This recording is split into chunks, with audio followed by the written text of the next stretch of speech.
में भव्य राम मंदिर के प्राण प्रतिष्ठा की तारीख आ चुकी। राष्ट्र के इस महोत्सव से सबसे ज्यादा सहमा हुआ है विपक्षी गठबंधन। तो इस बात से इनकार नहीं कि 2024 के महासमर का एपिसेंटर अयोध्या जी होंगे, क्योंकि बीजेपी के अयोध्या में भव्य राम मंदिर के निर्माण का संकल्प करीब 4 दशकों से ज्यादा पुराना है। कांग्रेस ये बात बखूबी जानती है कि राम मंदिर का मुद्दा जब जब उठा, इसकी सुनामी में विपक्ष बह के चला गया। भारत की धरती पर राम वो सूत्र हैं जो सनातनियों को एक करते रहे। तो क्या 2024 में सनातन पर हमला बोलने वालों और राम को काल्पनिक बताने वालों को अयोध्या से उठी राम लहर डरा रही? इस रिपोर्ट में उत्तर।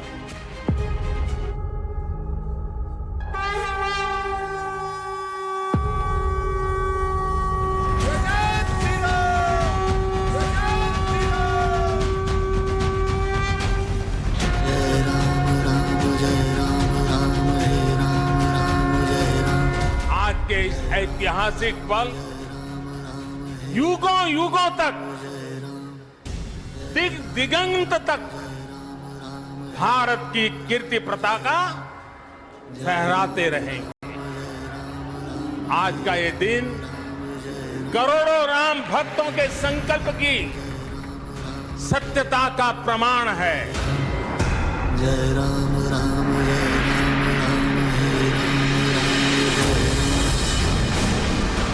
भगवान सिर्फ एक पार्टी तक सीमित रह गए हैं क्या?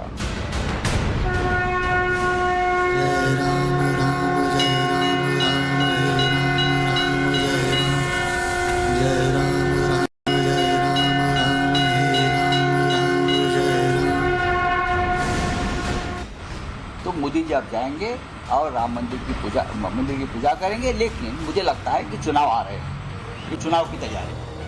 2024 के समर का सबसे बड़ा मंच है अयोध्या और यहाँ भव्य राम मंदिर का निर्माण अपने अंतिम चरण में है। बीजेपी और राम भक्तों का वो संकल्प जिसने देश की राजनीति का कायाकल्प कर दिया, और बस यही दांव कांग्रेस के सत्ता स्वप्न की सिद्धि के बीच अंगद के पांव की तरह जम गया है। 24 के रण में 22 जनवरी 2024 की तारीख अहम तारीख बन गई है। 22 जनवरी 2024 को राम मंदिर के प्राण प्रतिष्ठा की तिथि घोषित हो चुकी है। पीएम मोदी को निमंत्रण भेजा जा चुका है। मुहूर्त दोपहर 12:30 बजे से है। राम मंदिर तीर्थ ट्रस्ट ने पीएम मोदी को न्योता भेजा। पीएम मोदी ने इसे स्वीकार किया और राम काज के अवसर से अभिभूत पीएम मोदी ने लिखा, जय सिया राम। आज का दिन बहुत भावनाओं से भरा हुआ है।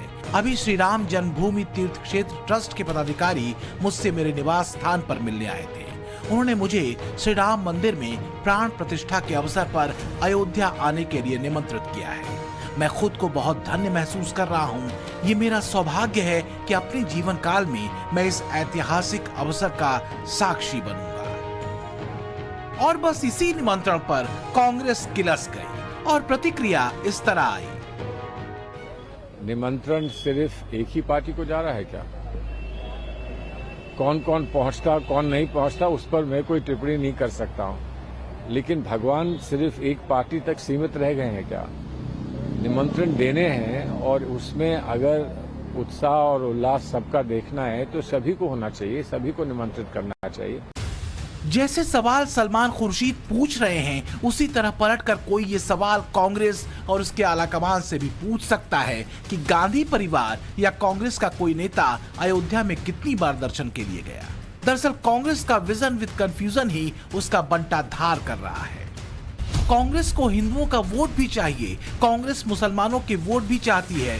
कांग्रेस राम मंदिर आंदोलन को कट्टरपंथ से जोड़ती है, राम के अस्तित्व को ही काल्पनिक बताती है, लेकिन राम मंदिर के कार्यक्रम में निमंत्रण नहीं मिलने पर सवाल उठाती है। क्या राहुल गांधी या कांग्रेस के किसी दूसरे बड़े नेता के अयोध्या न जाने के पीछे वजह सिर्फ ये नहीं थी कि इससे मुस्लिम वोट पर असर पड़ेगा, कथित सेक्युलरिज्म का चोला उतर जाएगा? क्योंकि 1989 में तत्कालीन प्रधानमंत्री राजीव गांधी के अयोध्या में राम मंदिर शिलान्यास की मंजूरी देने के फैसले को कांग्रेस के नेता बड़ी गलती मानते रहे हैं, क्योंकि इस कदम से नाराज होकर मुस्लिम वोटर कांग्रेस से दूर हो गए थे। 1989 के लोकसभा चुनाव में कांग्रेस को महज 197 सीटें मिली थीं, जबकि जनता दल के विश्वनाथ प्रताप सिंह 143 सीटों के साथ बीजेपी के 85 और सीपीएम के 33 सांसदों के समर्थन से पीएम बने थे। हालांकि 1989 के डाउनफॉल के बाद से पिछले लोकसभा चुनावों तक कांग्रेसी नेताओं और उसके आलाकमान ने मुसलमानों को अपने पाले में करने की भरपूर कोशिश की। राम मंदिर को लेकर कांग्रेसी बयानवीरों ने खूब तीर चलाए, पर राम को छोड़ने के बाद भी वोट की माया न मिली। मंदिर आप जरूर बनाइए अयोध्या में यदि आप चाहते हो, लेकिन आप कैसे कह सकते हैं कि मंदिर वहीं बनाएंगे? मंदिर वहीं बनाने का क्या मतलब बना? दशरथ एक बहुत बड़े महाराजा थे। कहा जाता है कि उनके महल में 10,000 कमरे थे, तो कौन जानता है कि कौन सा कमरा कहां था?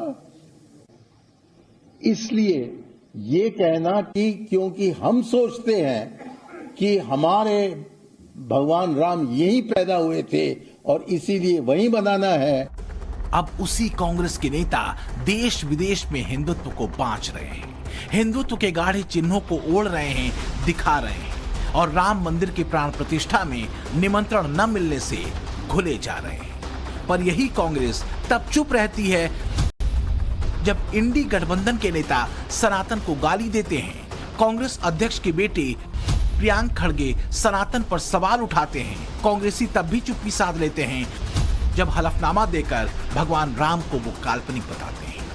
अब जब पीएम मोदी को भव्य राम मंदिर के प्राण प्रतिष्ठा कार्यक्रम में निमंत्रण मिला, तो इंडी गठबंधन में बैठे उद्धव के संजय ने फिर अपनी दूरदृष्टि दिखा दी और पूरे मामले को चुनाव से जोड़ दिया।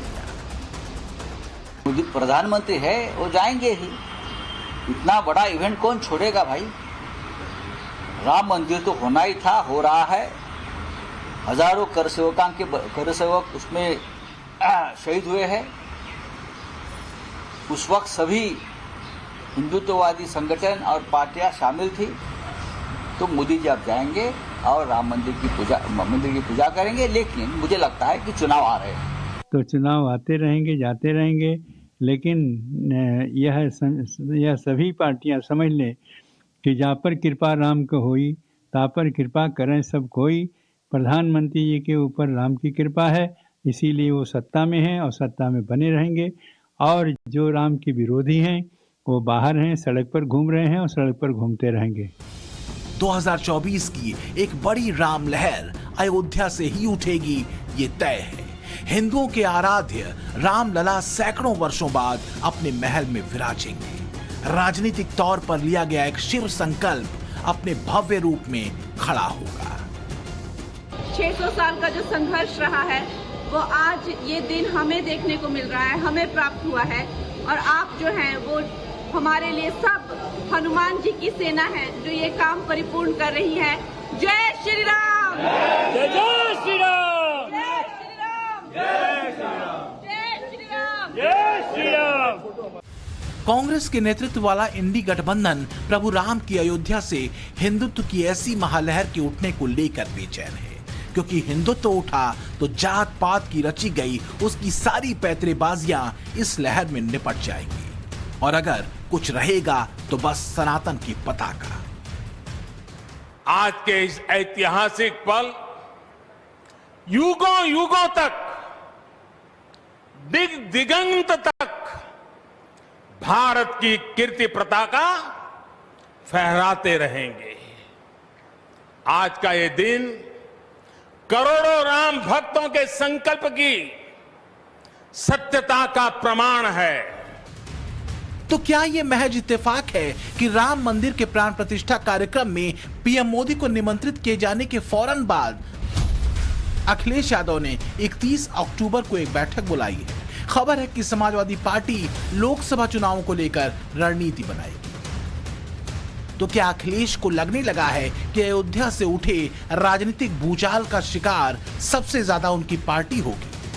अखिलेश पहले भी अयोध्या में राम मंदिर निर्माण को बीजेपी की सिर्फ वोट टैक्टिक्स बताते रहे हैं। भगवान श्री राम का मंदिर नहीं बनाना चाहते, ये उस भगवान श्री राम के मंदिर के नाम पर वोट मांगना चाहते हैं। इनके लिए आस्था वोट है।